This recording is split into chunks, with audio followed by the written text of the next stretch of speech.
Ramadan Revolution. Three important things for you to think about as we prepare for Ramadan 2021.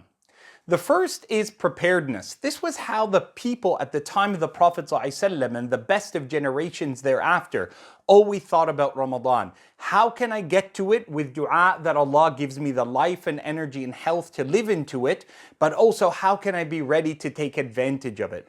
Number two, independence. They always saw Ramadan as a very important communal aspect, but more importantly, independent framework of bettering themselves and connecting spiritually, internally first, and then externally with their community, with Allah.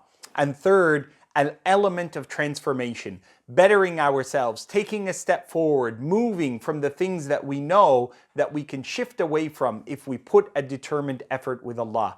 Join me, your brother Yahya Ibrahim, in this great collaboration with Green Lane Masjid for Ramadan Revolution.